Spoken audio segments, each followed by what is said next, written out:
Hello guys. आज हम start करने वाले हैं अपना लेक्चर नंबर सेकंड, डायमेंशन। पहले लेक्चर में हमने पढ़ा फिजिकल क्वांटिटी क्या होती है, यूनिट को कैसे मतलब वेरिएबल यूनिट से स्टेबल यूनिट की तरफ बढ़े। फिर हमने पढ़ा कि फंडामेंटल क्वांटिटीज़ की हमें नीड क्यों हुई।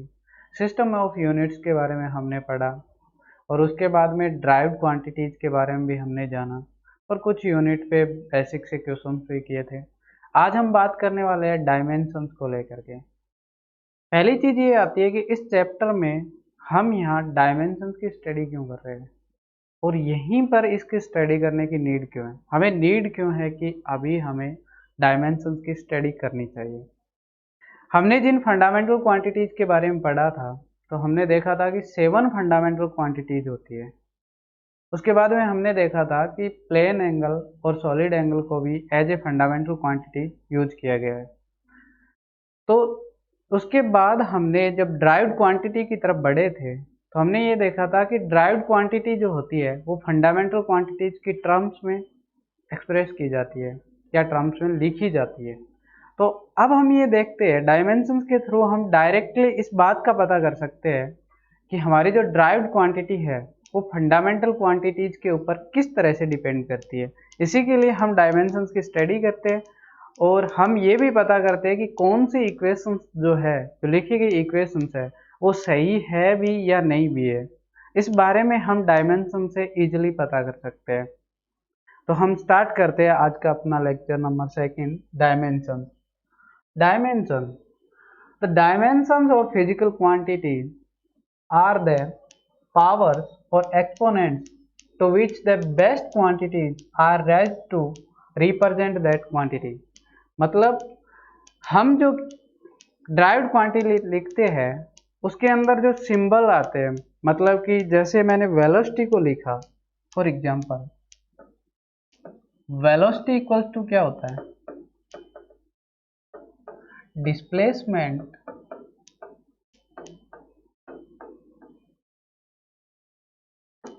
डिवाइड बाय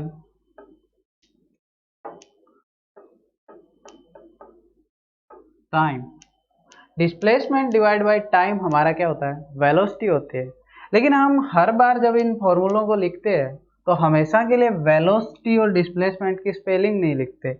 हम वेलोसिटी के लिए v को रिप्रेजेंट करते हैं v से, डिस्प्लेसमेंट के लिए कैपिटल D से, कभी कभी स्मॉल d से भी रिप्रेजेंट किया जाता है, और टाइम को स्मॉल t से रिप्रेजेंट करते हैं। ठीक है। डिस्प्लेसमेंट को जो हमने देखा था हम मीटर में मेजर करते हैं और टाइम को सेकंड में मेजर करते हैं। इस तरह से हमारे पास वेलोसिटी की यूनिट आई थी। अब हम बात कर रहे हैं कि जब डायमेंशंस को हम इसलिए स्टडी करते हैं कि कोई भी ड्राइव्ड क्वांटिटी जो होती है वो फंडामेंटल क्वांटिटीज पे किस तरह से डिपेंड करती है। तो उसके लिए क्या करते हैं, डायमेंशंस को कैसे रिप्रेजेंट किया जाता है। तो डायमेंशंस लिखने के लिए हम क्या करते हैं, फिजिकल क्वांटिटीज के ऊपर पावर लिखते हैं। जिस तरह से इसके अंदर अगर देखा जाए, अगर मैं वेलोसिटी की इक्वेशन को इस तरह से लिखता हूँ, डी टी की पावर -1 एंड डी की पावर 1, तो ये इक्वेशन हमें क्या कहती है, जो वेलोसिटी जो है वो जो फंडामेंटल क्वांटिटी लेंथ है उसकी पावर 1 के ऊपर डिपेंड करती है और टाइम के इनवर्सली डिपेंडेंट है। इसीलिए हम क्या करते हैं, डायमेंशंस की स्टडी करते हैं। अगर यहाँ मैं बात करूं डायमेंशंस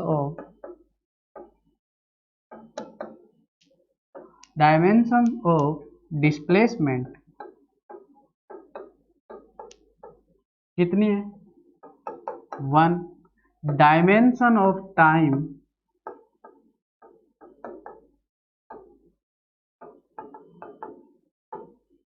क्या है, -1। यहाँ डायमेंशन ऑफ डिस्प्लेसमेंट 1 है, डायमेंशन ऑफ टाइम क्या है, -1। अब अगर कोई पूछ ले कि dimension of velocity, dimension of velocity, तो वेलोसिटी की डायमेंशन कैसे लिखी जाएगी, d की पावर 1 t की पावर -1। लेकिन डायमेंशंस को लिखने का तरीका ये नहीं होता है। इसके लिए एक सूटेबल तरीका होता है, जब भी हम किसी चीज की डायमेंशंस लिखने जाते हैं तो उसको हमेशा हम क्या करते हैं, स्क्वायर ब्रैकेट के अंदर लिखते हैं। उसके बाद में ये जो ड्राइव्ड क्वांटिटी होती है वो किन किन फंडामेंटल क्वांटिटीज पे डिपेंड करती है और कितने पावर्स पे डिपेंड करती है, उनको लिखा जाता है ये d और t की पावर -1।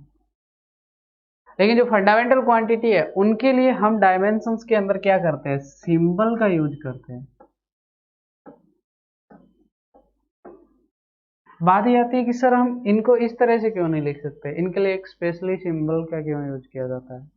तो हम यहाँ जो d और t, अब कुछ लोग क्या होते हैं कि डिस्प्लेसमेंट को कैपिटल D से रिप्रेजेंट करते हैं, कुछ लोग इसको H से भी रिप्रेजेंट कर सकते हैं, कुछ लोग स्मॉल d से भी रिप्रेजेंट कर सकते हैं। इसलिए फंडामेंटल जो 7 फंडामेंटल क्वांटिटी थी उनके लिए एक डिफाइंड सिंबल बनाए गए, जिसमें से पहले अपने लिए लेंथ थी, तो लेंथ के लिए कैपिटल L, मास के लिए कैपिटल M, टाइम के लिए कैपिटल T, सारे कैपिटल में होते हैं। करंट के लिए कैपिटल A, कभी कभी इसको कैपिटल I से भी रिप्रेजेंट कर दिया जाता है। और इसी तरह से टेम्परेचर के लिए कैपिटल K, या कभी कभी इसको थीटा से भी रिप्रेजेंट किया जाता है। तो हम अब वेलोसिटी की डायमेंशंस कैसे लिखते हैं, वेलोसिटी के लिए जिसकी डायमेंशन लिखनी होती है उसको किस में लिखेंगे, स्क्वायर ब्रैकेट के अंदर। ये किस किस पे डिपेंड करती है, ये डिस्प्लेसमेंट डिवाइड बाय टाइम होता है, मतलब ये लेंथ एंड टाइम पे डिपेंडेंट है। लेंथ पे किस तरह से डिपेंडेंट है, m की पावर 0, मतलब मास पे तो वेलोसिटी डिपेंड ही नहीं कर रही। तो इसलिए जब भी किसी क्वांटिटी की पावर 0 हो जाती है तो इसका मतलब क्या होता है, 1। और 1 को किसी भी नंबर से, डिजिट से या किसी भी चीज से आप मल्टीप्लाई करते हो तो उसका कोई इफेक्ट नहीं आता है। तो L की पावर 1, T की power -1, these are the dimensions of velocity। इसी तरह से अगर मैं एक्सीलरेशन के डायमेंशंस के बारे में बात करूं, एक्सीलरेशन की डायमेंशंस किस तरह से लिख सकते हैं हम, एक्सीलरेशन इक्वल्स टू क्या होता है, वेलोसिटी डिवाइड बाय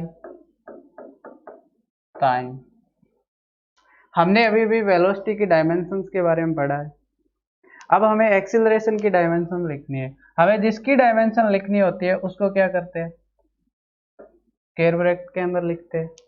उसके बाद में कितने फंडामेंटल क्वांटिटीज पे डिपेंड करते हैं ये हम इसके फॉर्मूले से फाइंड आउट करते हैं। तो यहाँ पर वेलोसिटी की डायमेंशन हमें पहले ही बता थी, L T-1 और डिवाइड बाय T। तो इसको क्या लिखेंगे, L T की power -2। This is the dimensions of acceleration. इसी तरह से अगर कोई हमें डेंसिटी की डायमेंशंस के बारे में पूछ ले, डेंसिटी को किससे रिप्रेजेंट करते हैं, रो से। जिसकी हमें डायमेंशंस लिखनी होती है उसको क्या रखते हैं, स्क्वायर ब्रैकेट में। डेंसिटी इक्वल्स टू होता है मास डिवाइड बाय वॉल्यूम।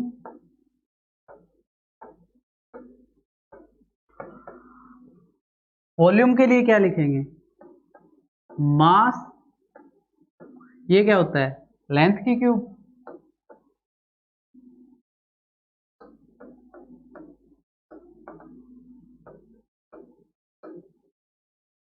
तो डेंसिटी की डायमेंशंस क्या होगी, मास के लिए कौन सा सिंबल यूज करते हैं, कैपिटल M। लेंथ के लिए क्या, L, L की पावर कितनी, 3। तो इसकी ओवरऑल डायमेंशन क्या होगी, M की पावर 1, L की पावर -3, T की power 0। This is the dimension of density. ये हमें डायमेंशन लिखने का तरीका होता है। अब हम डायमेंशंस लिखने के कुछ तरीके सीख चुके हैं, तो अब हम कुछ क्वेश्चनों पे चलते हैं जो बेसिक्स क्वेश्चंस है उन पे। Find the dimension of force. जब हमें फोर्स की डायमेंशन के बारे में फाइंड आउट करना है, पहले तो हमें इसका फॉर्मूला पता होना चाहिए। तो फोर्स क्या होता है, फोर्स इक्वल्स टू होता है मास इनटू एक्सीलरेशन, न्यूटन के सेकंड लॉ ऑफ मोशन से। ठीक है। जिसकी हमें डायमेंशन लिखनी होती है उसको क्या करते हैं हम, स्क्वायर ब्रैकेट में लिखते हैं। उसके बाद में क्या, मास इनटू एक्सीलरेशन। हमने एक्सीलरेशन की डायमेंशन अभी फाइंड आउट की है। मास के लिए क्या, m की पावर 1, एक्सीलरेशन क्या, l की पावर 1 t की पावर -2। तो फोर्स की डायमेंशन क्या हो जाएगी, m की पावर 1 l की पावर 1 t की पावर -2।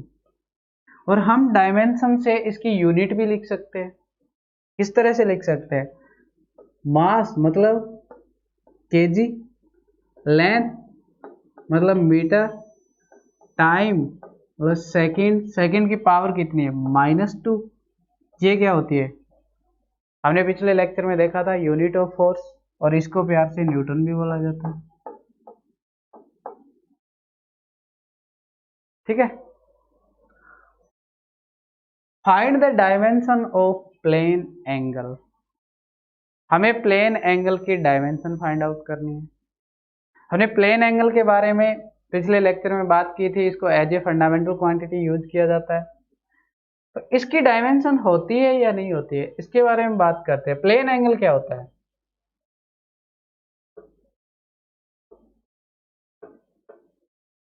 सर्कल की रेडियस क्या है, r, सर्कमफ्रेंस की लेंथ क्या, s। तो थीटा इक्वल्स टू क्या क्या होता है, s डिवाइड बाई r, और जिसकी यूनिट क्या होती है, रेडियन। ठीक है। अब हमें इसकी डायमेंशन लिखते हैं, क्या आती है,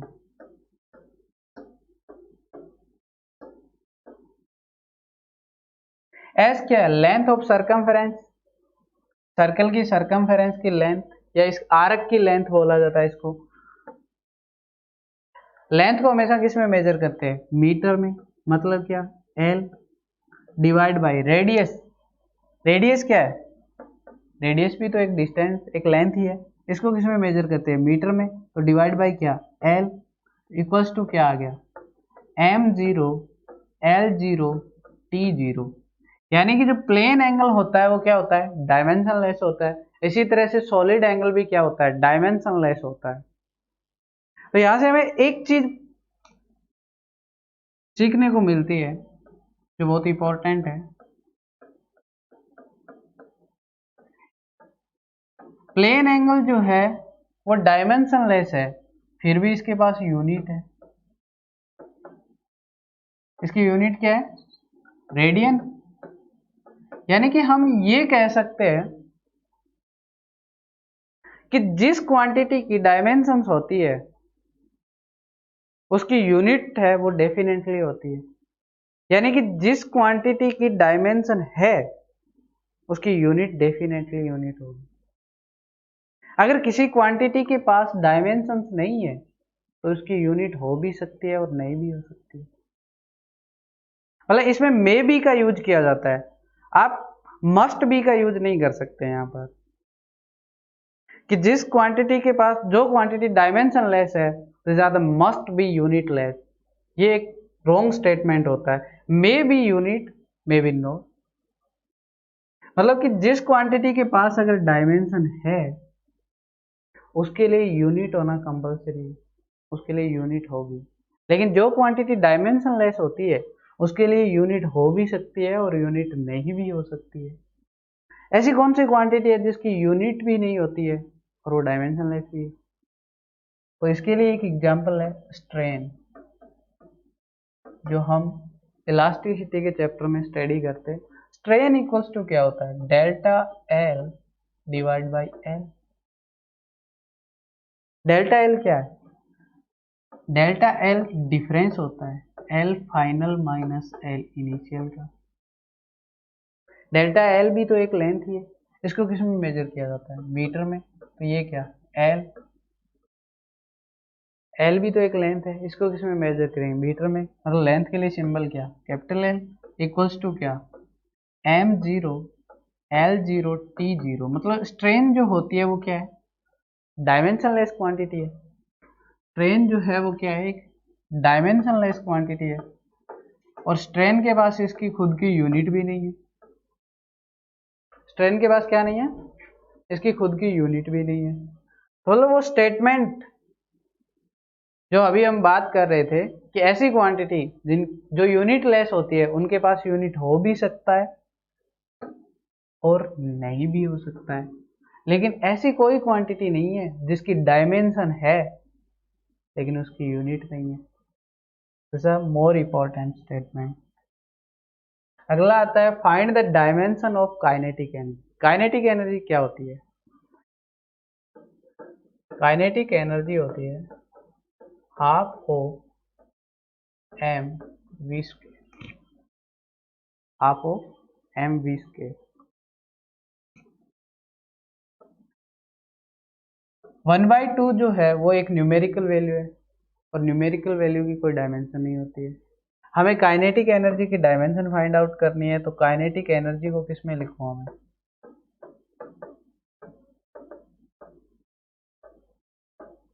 स्क्वायर ब्रैकेट के अंदर इक्वल्स टू क्या? मास इनटू वेलोसिटी की स्क्वायर। मास के लिए क्या? m। वेलोसिटी की डायमेंशन हमें पता है L t-1, और इसकी क्या है? स्क्वायर है। इसकी ओवरऑल डायमेंशन क्या आ गई? mL2t-2। ये किसकी डायमेंशन आ गई? काइनेटिक एनर्जी की। काइनेटिक एनर्जी की यूनिट के बारे में बात की जाए तो इसकी यूनिट होगी क्या? KG metre square divide by second square. ऐसी यूनिट हम एक और क्वांटिटी की भी देखते हैं, वर्क की। वर्क क्या होता है? वर्क इक्वल टू होता है फोर्स इंटू डिस्प्लेसमेंट।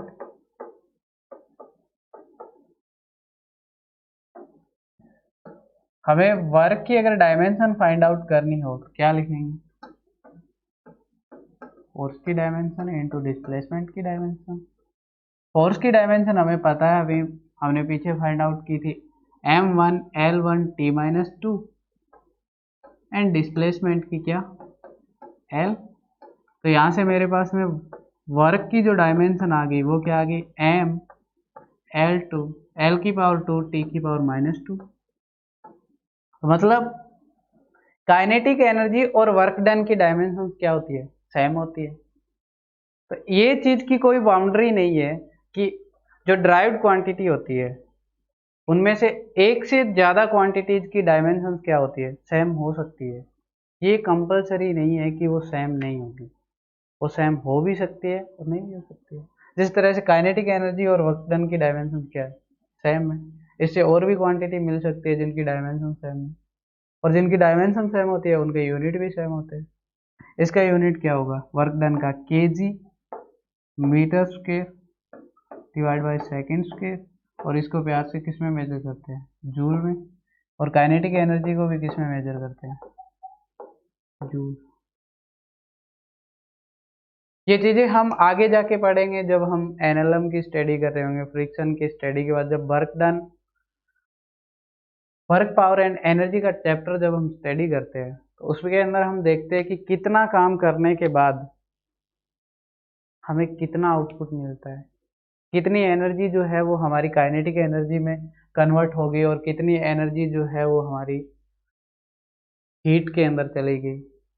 जब हम कॉलिजन की स्टडी करते हैं तो उसके अंदर एनर्जी को लिए एक स्टेटमेंट होता है, energy can not be create and can not be destroyed. मतलब एनर्जी को ना तो बनाया जा सकता है और ना ही नष्ट किया जा सकता है। एनर्जी को एक फॉर्म से दूसरे फॉर्म में क्या किया जा सकता है? कन्वर्ट किया जा सकता है। इसी के बारे में हम वर्क पावर एंड एनर्जी के चैप्टर को स्टडी करते हैं, किस तरह से हम काम करते हैं और वो काम हमारा एनर्जी में कन्वर्ट होता है, कितनी हमें एनर्जी की जरूरत होती है कि हम कितना काम कर सकते हैं। Next question, find the dimension of universal gravitational constant, जिसको कैपिटल जी से डिनोट किया जाता है। Universal gravitational constant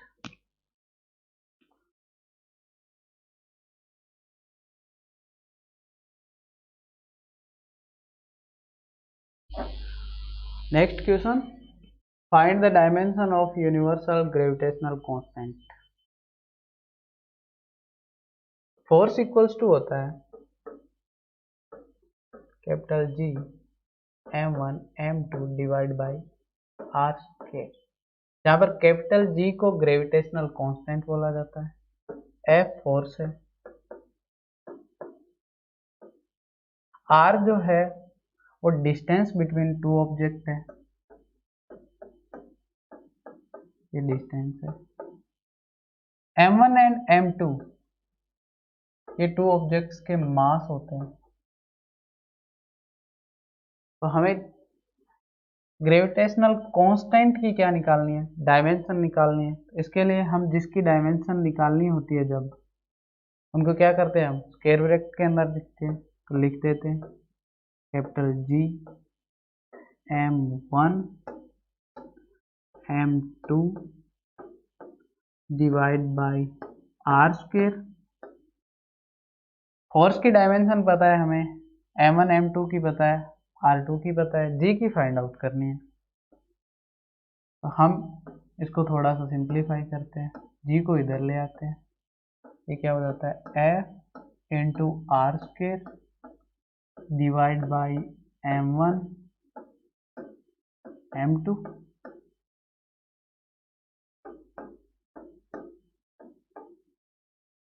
tenth class में सीखते हैं, 6th 7th 10th।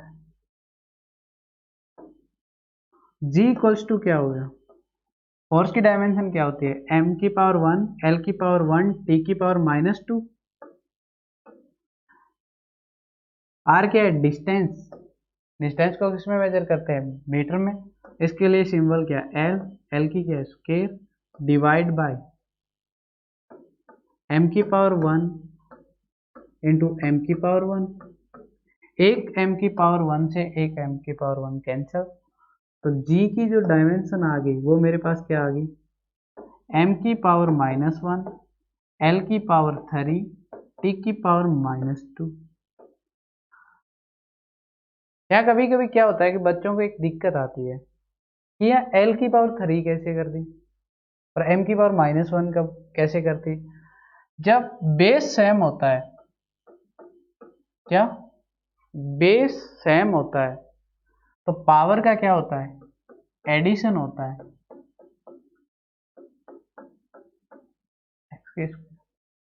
जब बेस सेम होता है और क्वांटिटी मल्टीप्लाई में होती है तब पावर का क्या होता है, एडिशन होता है। और जब डिवाइड में होती है तब पावर का क्या होता है, सब्ट्रैक्शन होता है, सब्ट्रैक्ट होती है पावर। और मैंने बताया था जब किसी क्वांटिटी की पावर 0 हो जाती है तो वो क्या हो जाती है, 1। ठीक, अभी जो नए बच्चे जो 9th से 10th की और उसके बाद 11th में आए, जो इन कोरोना के 2 फेज से गुजरे, first year and second year, तो जो बच्चे 9th और 10th में कोरोना में पास आउट हुए उनकी कंडीशंस यहाँ के तक थी, उनका बेसिक्स कमजोर रह गया। ठीक है, तो इसीलिए मैंने इसको बताया यहाँ पर उन बच्चों के लिए। ये उन बच्चों को मैं सजेस्ट करूंगा कि वो अपनी 9th और 10th की NCERT एक बार दोबारा स्टडी कर ले, जो नीट और जेई की प्रिपरेशन कर रहे हैं, फाउंडेशन कर रहे हैं उनके लिए।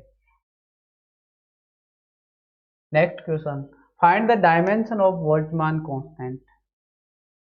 ये कहाँ से आते हैं, कैसे आते हैं, इन सब की स्टडी हम आगे करेंगे, जैसे धीरे धीरे फिजिक्स में हम आगे बढ़ते जाएंगे, इन सारी चीज़ों की हम स्टडी करते जाएं। अभी हम ये देख रहे हैं कि इन चीज़ों की डायमेंशंस कैसे फाइंड आउट की जाती है और डायमेंशंस की फाइंड आउट क्यों करनी है। इसके लिए हम ये देखते हैं कि ये क्वांटिटी फंडामेंटल क्वांटिटीज पे किस तरह से डिपेंड करती है। Dimension of Boltzmann constant, thermal energy equals to होता है 3/2 kT, जहाँ T है टेम्परेचर, E जो है वो है थर्मल एनर्जी,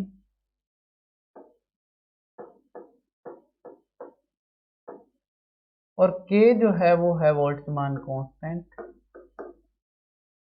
ठीक है, हमें थर्मल एनर्जी की डायमेंशन पता है, कैसे, एनर्जी चाहे किसी भी फॉर्म में हो, एनर्जी तो एनर्जी होती है, चाहे वो काइनेटिक फॉर्म में हो, चाहे वो पोटेंशियल की फॉर्म में हो, चाहे वो थर्मल फॉर्म में हो, चाहे वो हीट की फॉर्म में, किसी भी फॉर्म में हो, एनर्जी क्या होती है? एनर्जी होती है। ठीक है, तो एनर्जी की डायमेंशंस क्या? m की पावर 1, l की पावर 2, t की power -2 equals to 3/2 numerical value है जिसकी कोई डायमेंशन नहीं होती। k की हमें क्या करना है? डायमेंशन फाइंड आउट करना है। t क्या है? टेम्परेचर है। यहाँ t को गलती से कभी कभी गलती हो जाती है, जब हम डायमेंशन लिखते हैं तो हम टाइम को कैपिटल टी से लिखते हैं और यहाँ t लिखा हुआ होता है, तो बच्चे क्या करते हैं? गलती से कैपिटल टी लिख देते हैं और यहाँ टाइम में ऐड कर देते हैं। इसीलिए इन चीजों को पहले लिख लिया करो कि ये टेम्परेचर है। टेम्परेचर को किससे डिनोट करते हैं? कभी कभी थीटा से और कभी कभी के से। हम यहाँ थीटा से डिनोट कर देते हैं क्योंकि के हमारे पास पहले से ही है। तो के इक्वल्स टू क्या आ गया? m की पावर 1, l की पावर 2, t की पावर -2 और थीटा की पावर -1।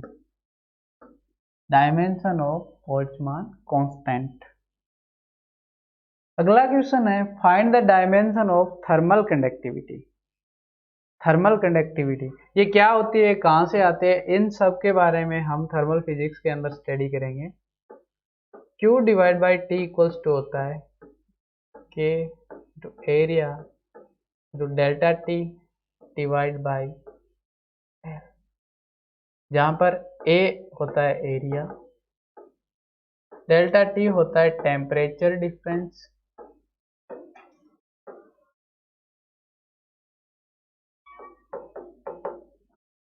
L है लेंथ, Q जो है वो है एनर्जी, T है टाइम और हमें K जो है वो है थर्मल कंडक्टिविटी। हमें K की डायमेंशन फाइंड आउट करनी है। एनर्जी की हमें पता है क्योंकि क्या आ जाएगी? m की पावर 1, l की पावर 2, t की पावर -2 डिवाइड बाई t क्या है? टाइम, तो t की पावर 1 इक्वल्स टू k की हमें फाइंड आउट करनी है।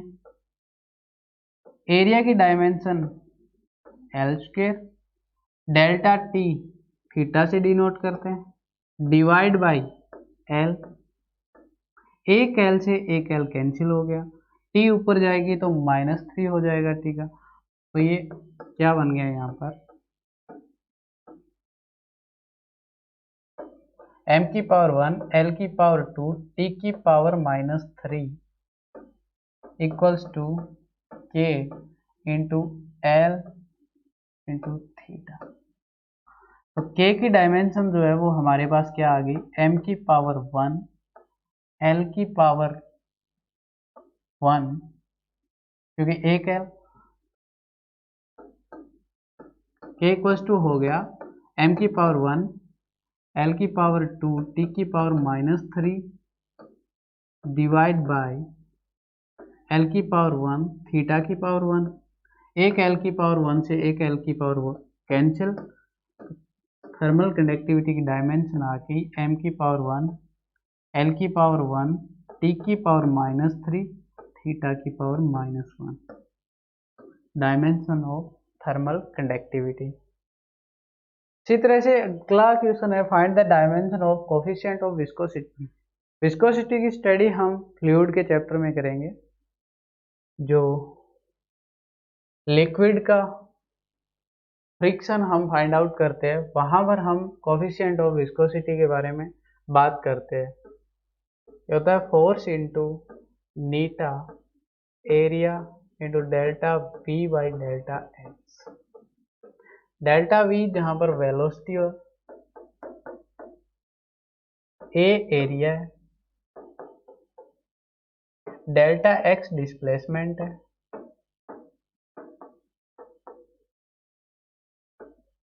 एफ फोर्स है और नीटा जो है वो कोफिशिएंट ऑफ विस्कोसिटी है।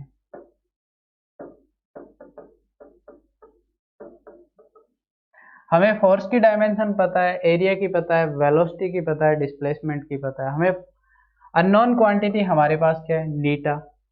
तो फोर्स की डायमेंशन क्या होती है, m1 L1 टी की power -2।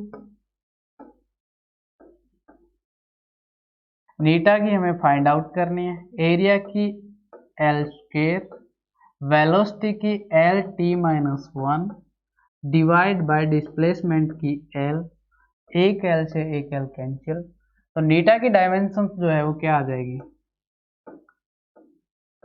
Neeta equals to m की पावर 1 L की पावर 1 टी की पावर -2 डिवाइड बाय में L स्क्वायर टी की पावर -1।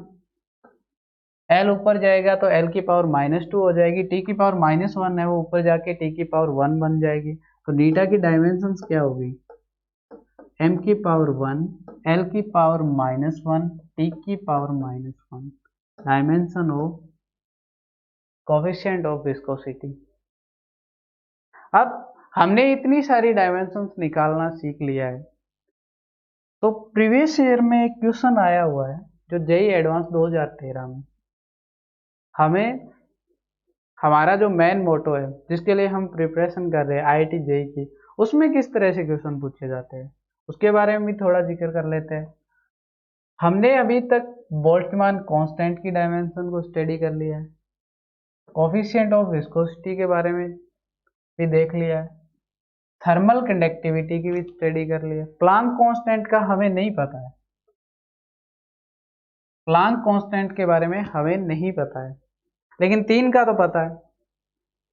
बोल्ट्जमान कांस्टेंट की क्या आई थी, जब हमने बोल्ट्जमान कांस्टेंट की डायमेंशन फाइंड आउट की थी तो इसकी क्या आई थी, m की पावर 1 L की पावर 2 टी की पावर -2 और थीटा की पावर -1 किसकी आई थी, बोल्ट्जमान कांस्टेंट की। ये ऑप्शन कौन सा है, ऑप्शन नंबर 4। तो P के अंदर कौन सा ऑप्शन आना चाहिए, मतलब A और B तो कैंसिल हो गए दोनों, क्योंकि P के अंदर कौन सा ऑप्शन नंबर 4 आ रहा है, ऑप्शन ये C में भी आ रहा है और D में भी आ रहा है। तो इसके लिए हम अगला चेक करते हैं, कोफिशिएंट ऑफ विस्कोसिटी, जिसको हमने नीटा से डिनोट किया था, अभी अभी हमने फाइंड आउट किए, जिसकी डायमेंशन आई थी m की पावर 1 L की पावर -1 और t की पावर -1। तो Q के लिए कौन सा, सेकंड। तो D के अंदर Q के लिए 1 दे रखा है, लेकिन C के अंदर सेकंड दे रखा है। ये होता है क्वेश्चंस को चेक करने का तरीका, जिसमें हमें टाइम बचाना होता है। जब हम जिनकी डायमेंशन पता होती है तो इस तरह से मैच वाले क्वेश्चन जल्दी से इस तरह से हम क्या कर लेते हैं, चेक कर लेते हैं। तो इसीलिए हमारा ऑप्शन कौन सा होगा, सी होगा। लेकिन थर्मल कंडक्टिविटी की डायमेंशंस अभी अभी हमने निकाली थी, तो कैपिटल के से डिनोट किया था, क्या आई थी, m की पावर 1 L की पावर 1 एंड t की पावर -3 एक की पावर -1। ठीक है,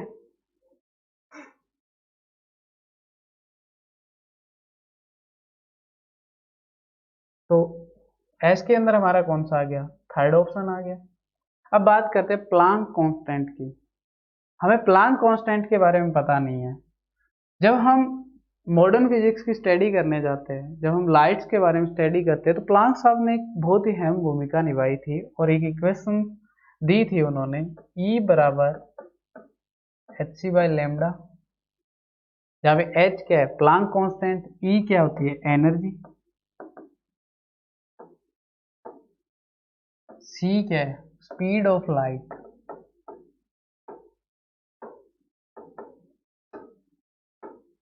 और लेमडा जो होती है उसको बोला जाता है वेव लेंथ, यानी कि वेव की लेंथ। लेंथ तो लेंथ होती है चाहे वो किसी की भी हो।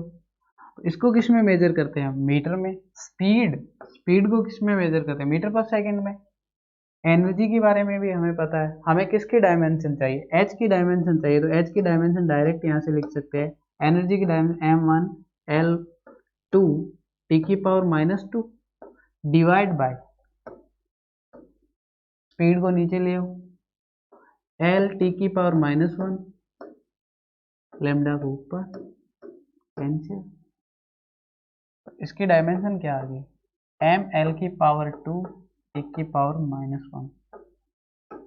तो पहला ऑप्शन, इसका आंसर कौन सा आया, सी। ये जेई एडवांस 2013 के अंदर आपसे क्वेश्चन पूछा गया था, 2013 में, बिल्कुल सिंपल सा क्वेश्चन। ठीक है, आगे हम